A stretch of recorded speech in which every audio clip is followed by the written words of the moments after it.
and whether or not the president believes that our national security was ever at risk as a result of the affair. Watch this. I have no evidence at this point, from what I've seen, that classified information was disclosed that in any way would have had a negative impact on our national security. Obviously, there's an ongoing investigation. I don't want to comment on the specifics of the investigation.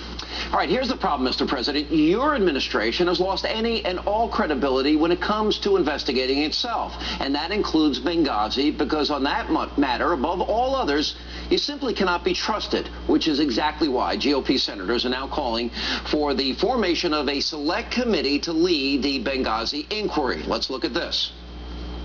I think if there was ever a time in recent history for the Congress to follow models that we've used in the past, it is Benghazi.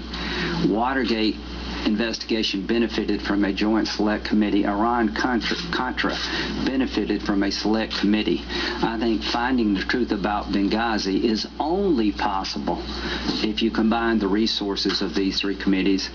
Now, Senator Graham was also asked to respond to the rumor that Ambassador Susan Rice is being considered to replace Hillary Clinton as Secretary of State.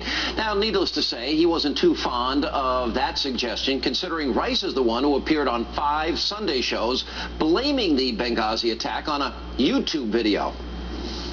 This is about the role she played around 4 dead Americans when it seems to be that the story coming out of the administration, and she's the point person, is so disconnected to reality. I don't trust her.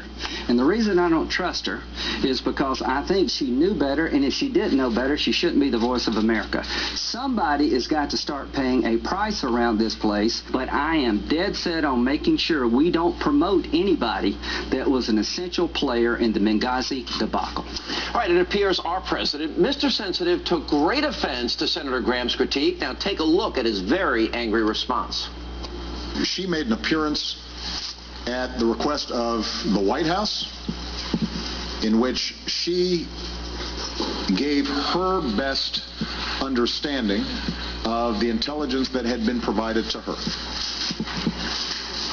If Senator McCain and Senator Graham and others want to go after somebody, they should go after me. And I'm happy to have that discussion with them. But for them to go after the UN ambassador, who had nothing to do with Benghazi, and was simply making a presentation based on intelligence that she had received, and to besmirch her reputation, is outrageous. Now, I hope you were paying very close attention there, because as usual, when the teleprompters are not scrolling, the truth, well, that magically comes out. Now, what you just heard from the president, for the first time, he admitted that Rice was sent on the Sunday shows, quote, at the request of the White House. Now, if that is in fact the case, and if Susan Rice was following marching orders from the president himself, well, that means she went into battle armed with White House talking points. And what do those talking points say? It appears they told her to ignore the Intelligence Committee because they knew within 24 hours that Al-Qaeda was behind this strike. And instead of telling the truth, she repeatedly blamed the death of a U.S. ambassador and 3 other Americans on this, quote, YouTube video. Now, why? Because that's what she was told to do. She was following orders, and it's becoming more and more clear where these orders are coming from. And it's also clear that the president lied when he said that this is one of the most critical moments at the 2012 presidential debates. Remember when he said the following? The day after the attack, Governor, I stood in the Rose Garden and I told the American people and the world that we were going to find out exactly what happened, that this was an act of terror.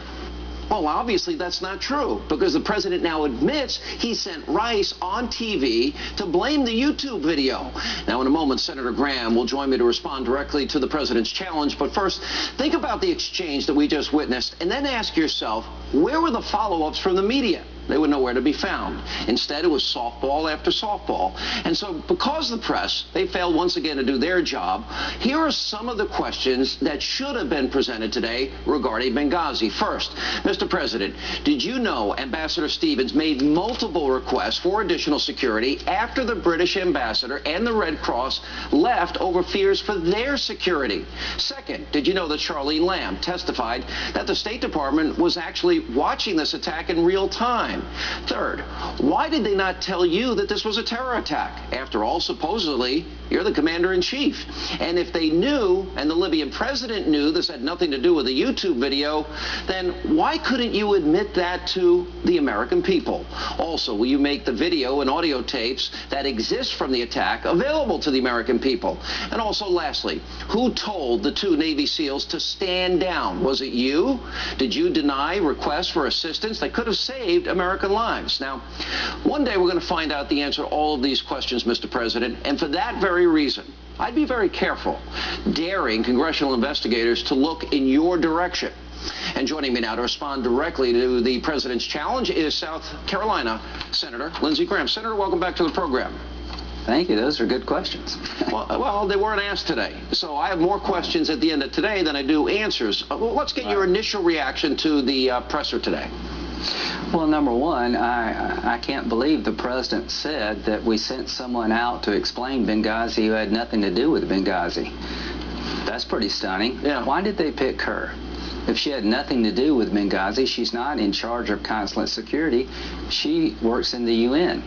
Why nobody from the State Department? I believe she's a close political ally of the president. She went on national TV 4 or 5 days after the attack when there is no credible information that the video scenario was real. And she either through incompetence or an intentional effort to mislead the American people tried to spin a story that would help the president, because if it was true that this was an al-Qaeda attack, long time in the making, that killed our ambassador and 3 other brave Americans, so much for the story. We killed bin Laden, al-Qaeda's on the run, being dismantled. So I'm going to hold her accountable. She volunteered for this assignment. She's either very incompetent when she came to explaining Benghazi, or she was misleading. But the person I blame the most is the president. Well, you said within 20 minutes of the president's press conference today, you had sent out a response. And you said, don't think for Mr. President 1 minute that I don't ultimately blame you responsible for this. I think you failed as commander-in-chief before, during, and after the attack. I want you to give some details because there's so many unanswered questions here. Okay, number one. I wrote the president weeks ago, Mr. President, were you informed of the April and June attack on the consulate in Benghazi? In June, there was an IED attack on the consulate that blew a hole in the wall that 40 people could get through.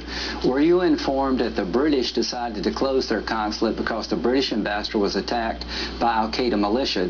Were you informed that the Red Cross closed the place? I blame the president above all others because I can't believe it's possible that he was not told by his people about the June attack. Can you imagine the President of the United States going out in public, being asked by a reporter, what do you think happened in Benghazi yesterday? And he says, I don't know what you're talking about. So I blame the President for leaving the consulate open in a fashion that it became a death trap. He should have closed the consulate or heavily reinforced it. Once the attack occurred in April and June, I blame the President above all others. You know,